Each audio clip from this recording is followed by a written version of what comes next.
Call meeting to order, please. Welcome, everybody, to the Board of Selectmen, Lee, New Hampshire. We'll start the meeting off with public comment. If someone has something they'd like to say publicly, raise your hand. I'll recognize you to come to the podium. You have 3 minutes to speak. Also state your name, address, etc. All right? Anybody? Any takers? It's going to be a quiet night. Okay, then we'll move on to Peter Hall, Cemetery Trustee. Sure.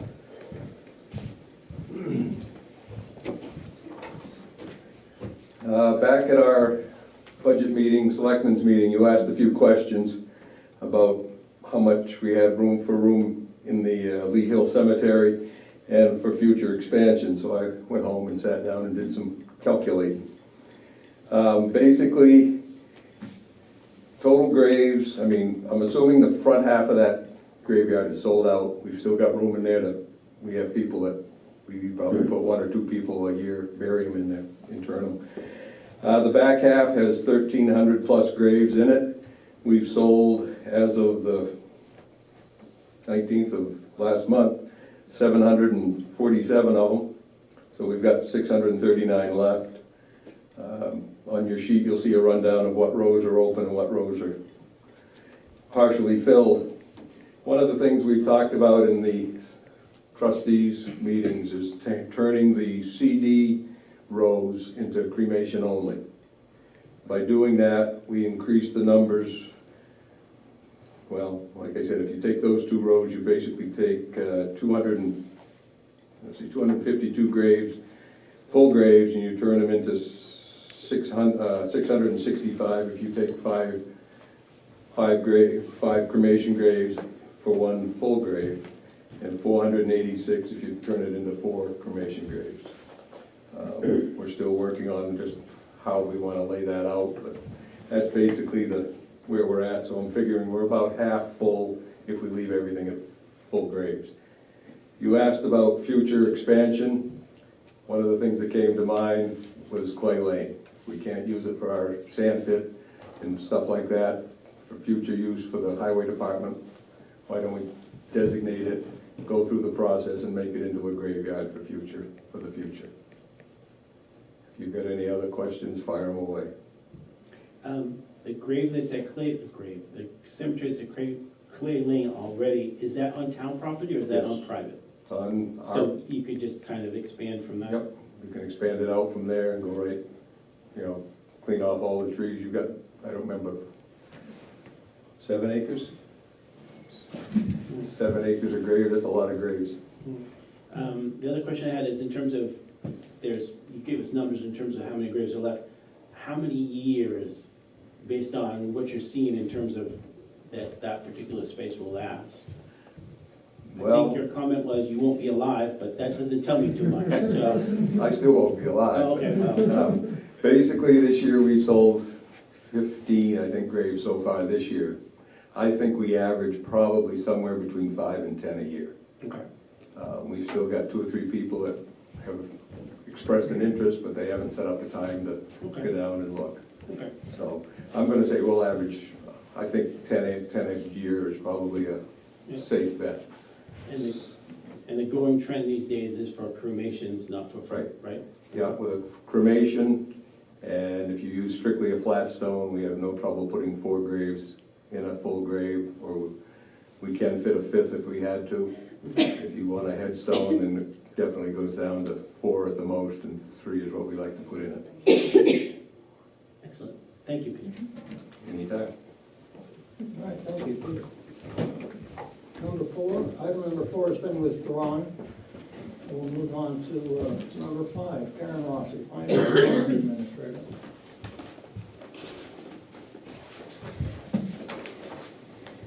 So I'm here to request the bond reduction on the Daniels Drive subdivision from $48,000 to $32,000. For the maintenance bond, we left it a little higher because we had some concerns and some drainage issues, so we went a little higher than we normally would have. All those issues have been addressed, so now we're asking it for to please be reduced to $32,000. That figure has been created by the town's engineer, approved by the road agent and the developer. Excuse me, Director of Public Works and the developer. Any questions, comments? No. Okay, I'll move to reduce the maintenance bond for the Daniels River Drive Riversley subdivision dated 2/15/2021 in the amount of $48,000 to $32,000 as recommended by the town engineer, Jay Stevens. Can I get a second? Second that? Roll call vote. Selectman Bugby? Yes. Select person Casper? Yes. Selectman Brown? Yes. Thank you. Steve Bullock, Public Works Director.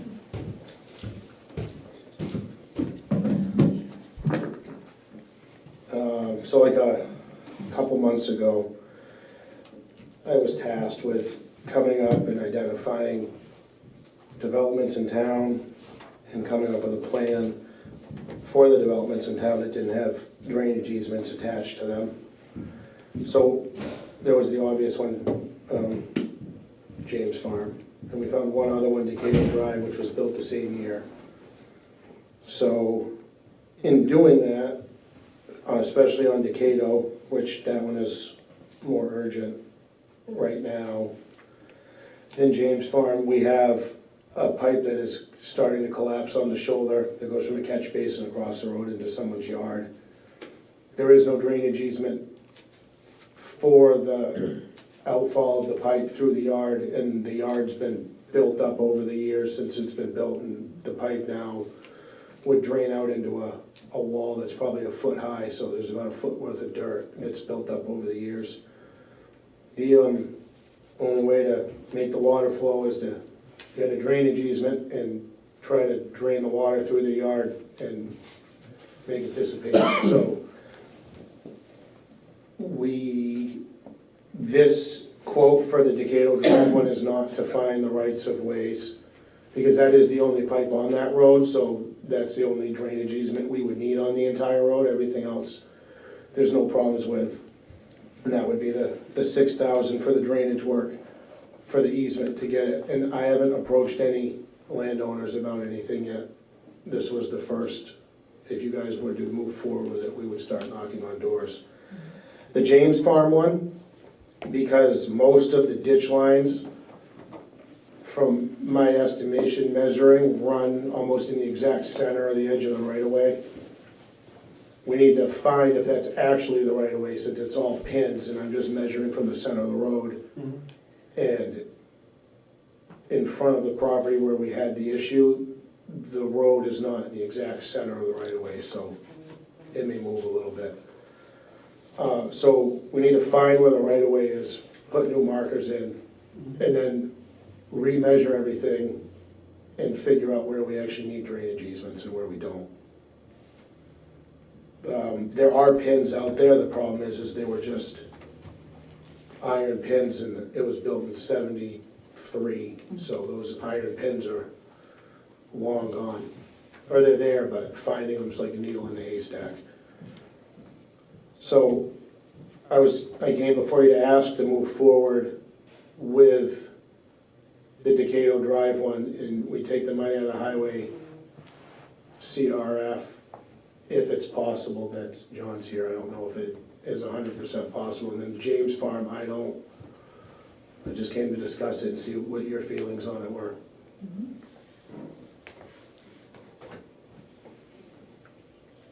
Questions, comments? Did you want to find out about the CRO? Did you have any comments about the funding that you mentioned? That's a question that the full board of the trustees of trust funds would have to Okay. discuss.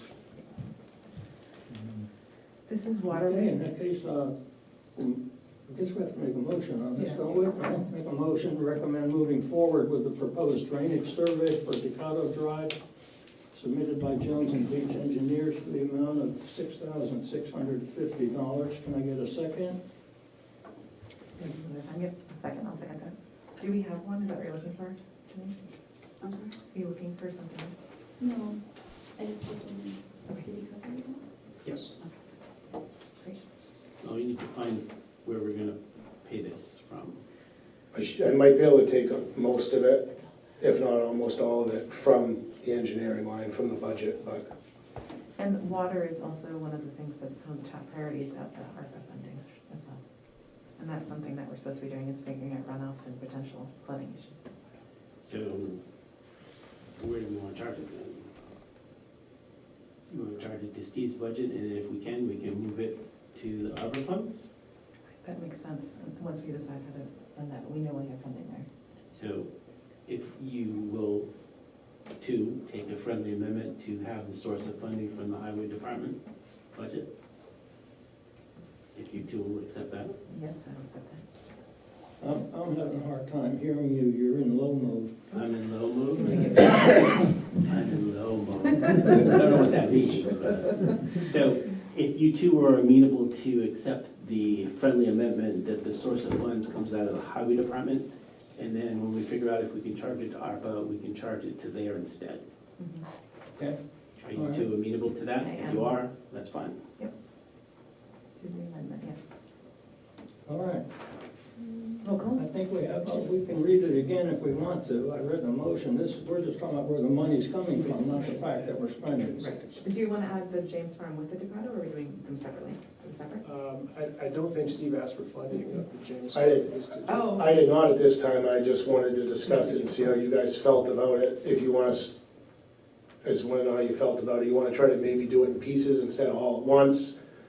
It will lower the price of it, obviously, because we weren't doing it all at once, and we could do the areas of obvious concern first.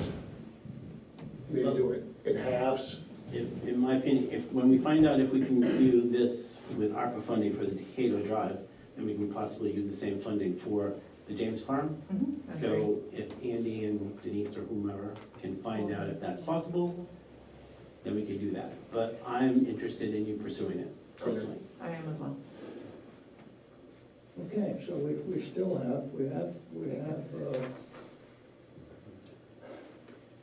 have consensus. You need a vote. Yes, we do. Okay, we'll go again. No, roll. Selectman Bugby. Yes. We're Yes. approving Yes. the proposed drainage survey for Decado Drive, right? Yes. Okay? In the amount of $6,650. That's the amount we're dealing with. That's the location it's gonna be. Can I get a second? Yes, I will second that. Thank you. Let's see, roll call vote. Selectman Bugby? Yes, yes. Select person Casper? Yes. Selectman Brown? Yes. Motion passes. Thank you. Thank you, Steve. Next up, Andy Robertson, Town Administrator. Right, and for the town administrator's report, I would start with the Sarno's family, their request to name Little River Park Baseball Field after Matt Sarno. I believe the Sarno family is back with us again. This was tabled for more consideration at the October 18th board meeting. And I do have the original request that the family made and would present that again to the board for your decision.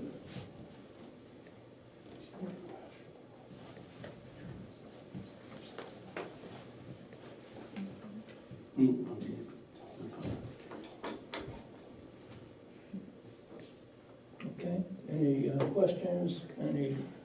I'd like us to consider a slightly different proposal. If we could name the field like the Town of Lee Memorial Field and have it dedicated to the citizens of Lee who lost their life prematurely, and have Matt's name on there as the first recipient or the first person recognized. It allows other families, if they wish to recognize their family members and loved ones that have passed away prematurely. Okay, I have one comment on that, Mhm. and that is the definition of prematurely. You know, when somebody says, okay, this person was X, and I felt as though he died prematurely. I mean, how old are you supposed to be when you die? And so I'm just wondering if we're not gonna run into some issues with that. But, I mean, if we do, I guess, well, we can handle them at the time. I just wanted to mention it. Okay. And I just want to say, come from a different angle, I think. I've had some experiences with how challenging it is to have somebody you love so young be so sick. And I haven't heard anyone else come to us yet. And I understand it's possible that now people understand that we are willing to, to name things, maybe more people come forward, and I understand that.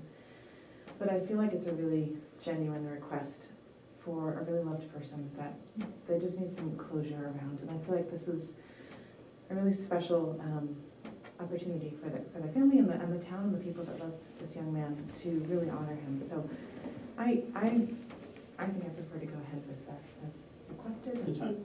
Yeah. Well, I don't think there's any situation that could be more on the mark than a young man who's played baseball on several of the fields and passes away due to Lou Gehrig's disease, Leukemia. which is ALS. It's exactly. Leukemia. He passed away from leukemia. But yes, I understand. Okay, and I'm just saying, certainly he should be placed at the top. I think that makes sense. And we can just go from there. If somebody else comes and wants to be considered to be added, and we deal with it then. So do you have a motion for this? Well, I don't know if they We understand. all have different ideas of what They're we're doing. different. I don't see Different a layers motion. of the same question. We have a motion? Well, okay, move to name the Little River Park baseball field. The I left it blank because I wasn't sure if it was Matthew or Matt. okay, Matt? what's your preference? Matt, Matt? yeah. Matt Sarno? Can I get a second? I'll second that. Roll call vote, Selectman Busby. That's not necessarily what you just said, though, Mr. Brown. What did I just say, Mr. Busby? Because you're going to be naming it for him, there's no mention of being able to acknowledge other people after Well, that. okay, then what I was saying is that he would be the first one on the list. I would agree to that. I would agree to that. So maybe we can work on what the particular sign or signage is Right. in terms of words. You may need to clarify the motion just for Yeah. the sake of the minutes. So then, yes. Go ahead. I'm saying that I was seconding and agreeing to the original motion. So I will take my second from the new motion. Does that make sense? You withdraw your second. I withdraw my second, correct. I'm stating that I think I think that in this, the way it's written, should be for Matt, and then as we go forward, if we continue to have things come up, we can come up with a plan on how to name things going forward. You're suggesting having the option of his name there and then adding options, so I think we have to decide what we're voting on and do that. How about if we have the town administrator, because it always falls back to you, Right? work up what the motion should be for next time based on what you've just heard from all three of us? I feel like that's really unfair. I think Mr. Brown and I kind of have the same idea, but we need to work out the words. They don't necessarily have to come back. Because I think either way, this is gonna get done. We can move the motion to have this as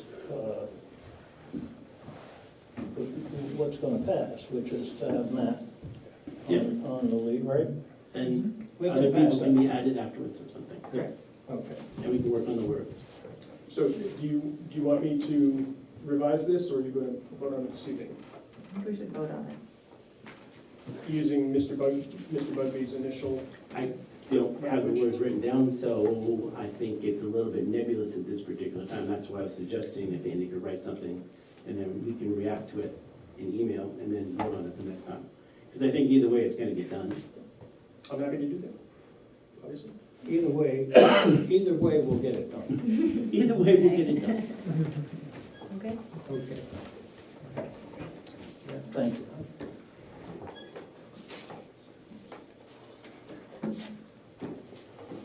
Where are we on the list, Andy? Okay, we are moving on. I have 7 points to the report.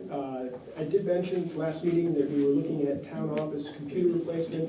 Julie and I have met with Steve Gagnon from Back Bay. At the moment, we're looking at 3 replacement desktops, which would replace 3 2014 machines running Windows 7 as an operating system.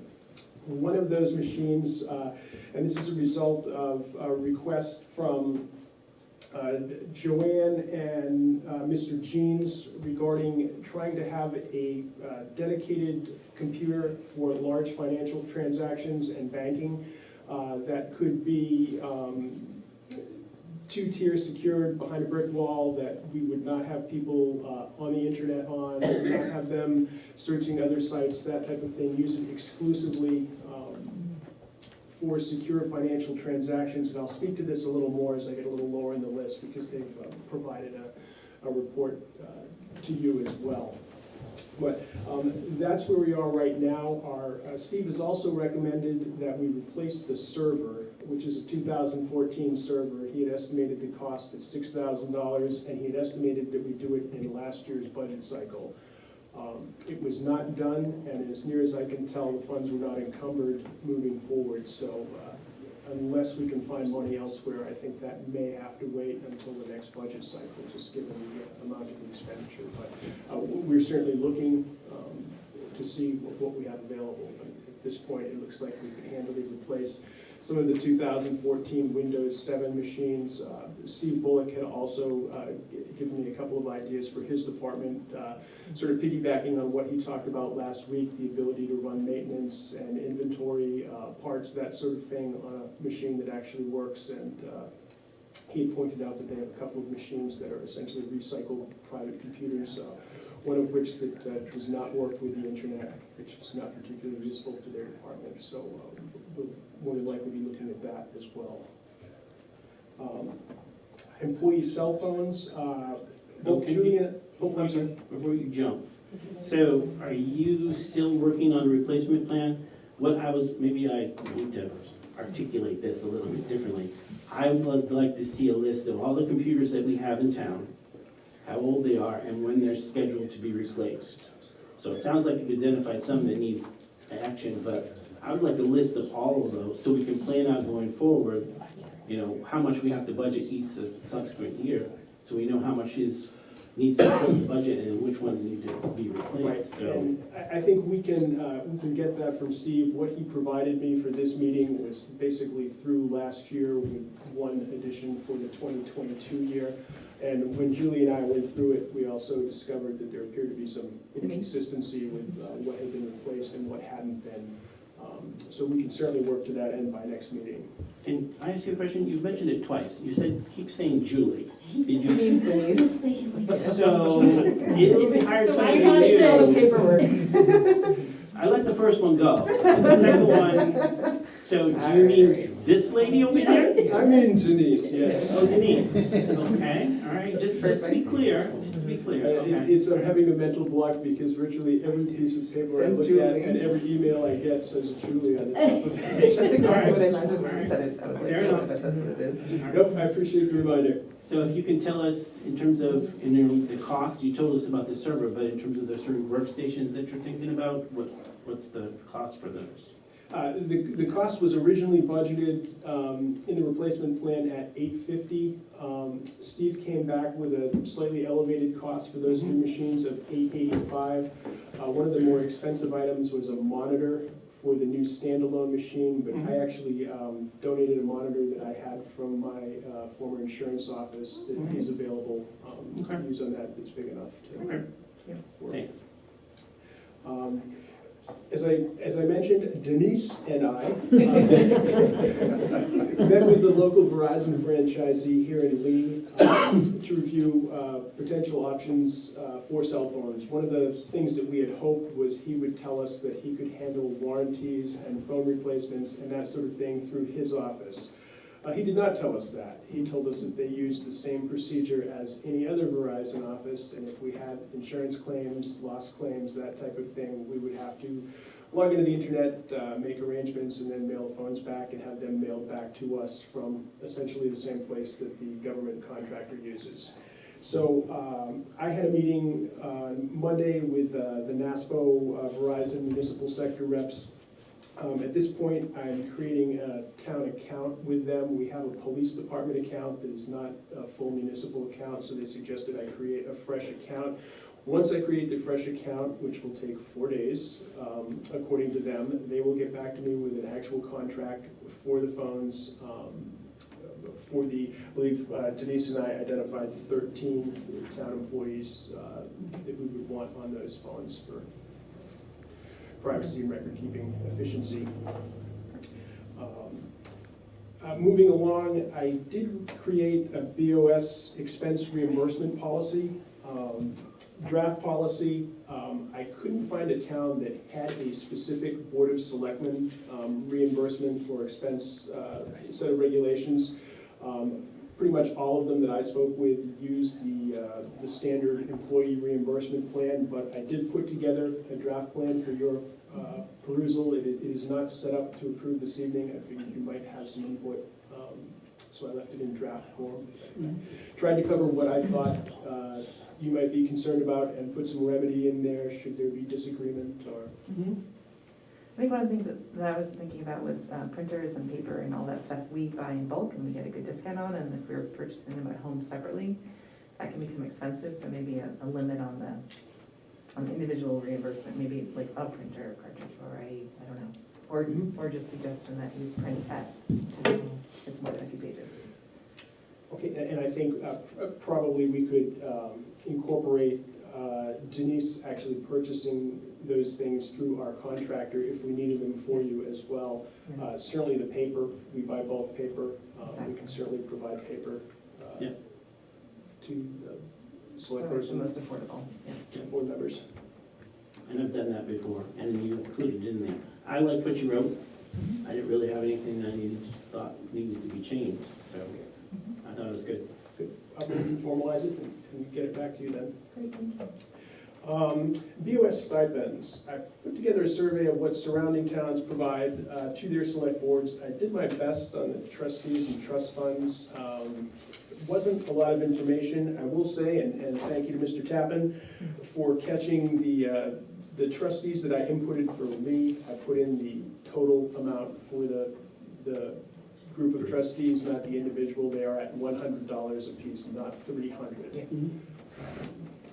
Durham had sort of a catch-all. They had money budgeted for volunteers and volunteer positions, but couldn't tell me which volunteer positions they had actually funded. The other ones where it was clear and easy to see, they had a salary roster with what had been paid to each officer.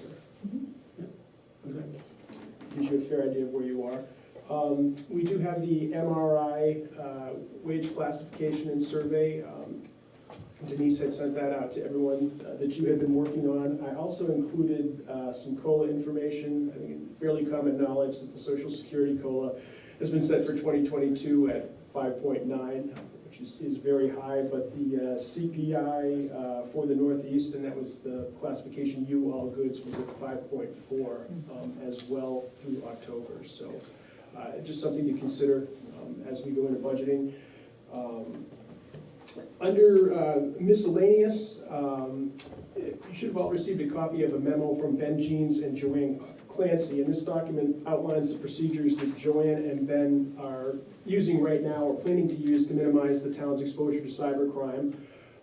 In addition to the policies listed, as I mentioned, we're looking at designating a specific computer for these transactions. And I would be looking at a two-step authentication login, probably the Microsoft one, maybe the Google if our IT director prefers that, but I think the Microsoft one is pretty effective, and as long as the people using it have a cell phone, they'd be able to authenticate and provide another layer of safety.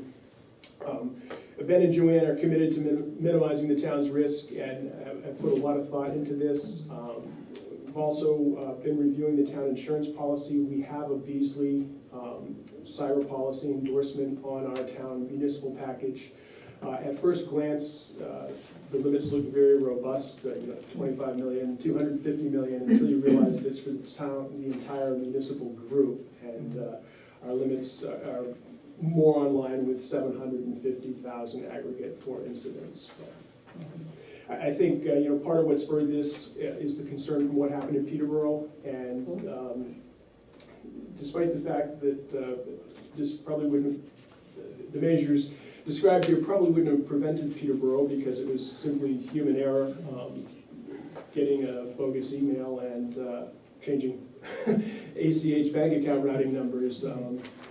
But at the very least, this is a great start. I also looked into, I had mentioned some training software for all employees, short, basic, and looked into that, and I'll bring a proposal forward. It's about $100 a month for entities with 50 employees or less to use that. And it also gives you new hire training for anyone that comes on board.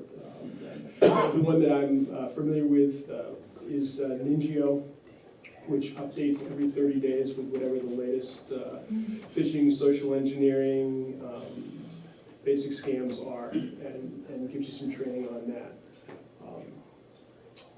Last week, at Wednesday's meeting, I believe it was, you had asked me to speak with Jim Daly regarding potential sale of the Daly building. I did talk to Jim, and he said he might have an interest in the future, but he's not able to consider the sale of the building at this time, and explained that there's a family trust involved that is preventing that, and he couldn't give me a date when he might be free to consider offers on the building. I also talked with Scott Nemeth regarding a sprinkler system for this building. I do not have an exact quote back yet. Scott is working on getting quotes for that. We had an in-depth discussion about this, and Scott had done a lot of background work. The need and cost for the public safety complex to actually have a sprinkler system is not definitely known. It depends on the use classification. This building was originally classified, I believe, as a business, Scott explained, with accessory rooms, that being assembly rooms, and depending on how it was classified and how the use has changed, that's what will determine whether we have a legal requirement to have a sprinkler system in here. The fire chief made it clear that despite his information that he gathered for me, he's in general support of fire suppression for public buildings. The other thing he made clear was this building sits on a large sheet of ledge, and it's a good sized building, and your tank options might be considerably more expensive for fire suppression in this building than you might normally expect if you were able to dig a hole and drop a 10 or 20,000 gallon tank in the ground easily. That was the information that I had under town administrator's report. I don't know if you have any specific questions for me.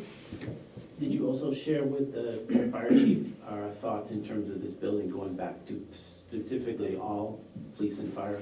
We did, and we talked about a number of other issues. One of the fire chief's big concerns is the bunk room that we have right now. There is no second means of egress from that bunk room, which that is a clear violation, I believe, of fire code for having people sleep over this. And we talked about the original intent of this building being specifically fire and police, and space uses, what this room might be used for, where the bunk room could be moved to. There was some discussion about using part of the gym. Fairly wide-ranging, and I can get specifics for anything, and we'll have specifics once Scott and I get back together and Scott has some financial information. Okay, thank you. I had a quick question about the MRI. I went through it and maybe I missed it. I was trying to understand. We were compared to some towns that were small and that had numbers that are similar. And then it was like Rochester, Dover, Durham, which are remarkably different. The workload, the amount of things you're dealing with is so much larger. And did I miss something about how that got? It's the area that we live in, the cost of living that they want. So that's included in this? Yes. I know that discussing this beneath, they had thrown out the highest and the lowest Right. Right. municipalities in the table. Okay, thank you. And the other thing, now that we're back to that, is in terms of years in position, I didn't see that in there at all, so. No, they don't look at longevity. There was no way to factor that in. I mean, they would just be looking and digging in information for, it would be infinite amount of things to look at. I mean, We had both talked about that as well when we first looked at it, that there was no longevity. I And mean, it's hard to, if I'm hiring somebody that has 20 years' experience versus somebody that has no experience, those are two different things to me. they are, and you can make that decision based on the scale that they give you. Within the grade, they give you a scale, and that's where you make your decision on where they fall. Otherwise, there was no way for them to compare using that criteria when they were doing their survey. So they don't actually call each of these towns and find out, Well, they can only work with what they have, so a lot of towns, towns and I guess cities, Portsmouth probably have a multiple of the same position, but most places just have one. So you could have someone that maybe just left, that's been there for 20 years, or you've got someone that's been there for 20 years, or, so it was hard to compare. So the range is what. The range is where you can articulate, I guess, where you want the person to fall on the scale. And experience, if that person falls in that job title and that grade, but they're just starting, you just made my job harder. She didn't make it harder. Well, The way it works. I'm blaming Julie. That's who I'm blaming. Okay, nice. Yeah, so. Julie's name's getting thrown around a lot tonight. All right, thank you.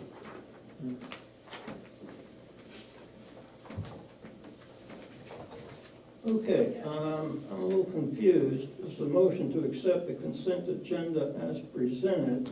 Second, Okay, roll call vote. Selectman Bugby? yes. Select person Casper? Yes. Selectman Brown, yes. Let's see.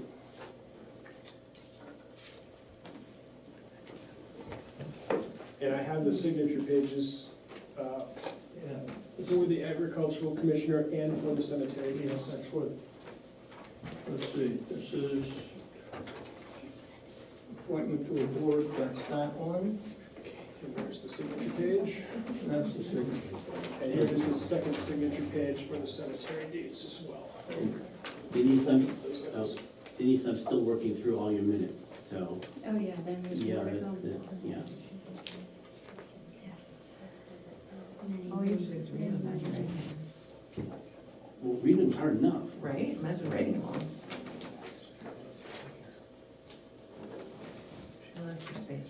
Thank you. You're so learning. considerate. You're Yeah. learning. Yeah, I'm learning as I go. As it. And I'll look.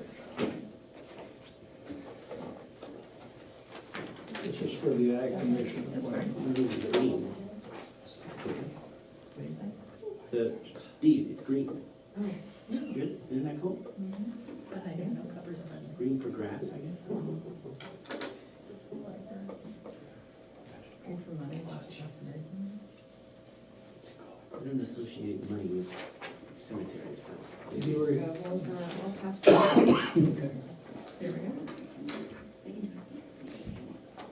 I also have a voucher, which you can do at the end of the meeting if you prefer. I'd like to get that out of the way now. Okay, We're signing. might as well sign it. Absolutely. Did we just do one for him? There were 2 copies of the David Minor. Why do we need two? You can pick the one with the name signature. All right, this one's not mine, so just. Yeah. That one said the sticky on it. I think that's on this part. Oh. Oh, They're in there. Is there any more? Oh, I just want to Show us some more. We want more.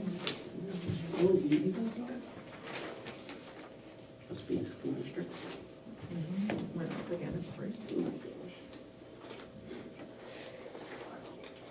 Okay, we got that one. Miscellaneous unfinished business? Anything? You okay? You're okay.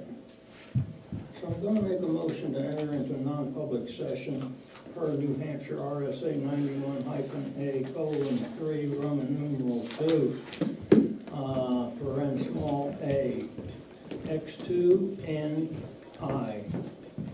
Roll call vote required. Selectman Bugby. It's L. I'll second that. You'll second that? Yeah, so it's, what is it, L. A and L? Selectman A and L. Brown, yes. A times 3, L times 1, or actually, Yeah.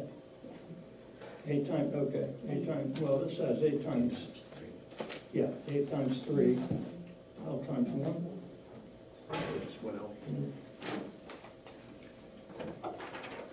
I second it. Mr. Bugby. Roll call vote? Guys say I'll vote yes. yes. Are you a yes? I'm a yes. Great. And Casper, yes. And I seconded it. Motion passes. Okay, motion passes. One comment that I would make, I don't know what you're starting with, and I don't know what all the non-public topics are this evening. I know there was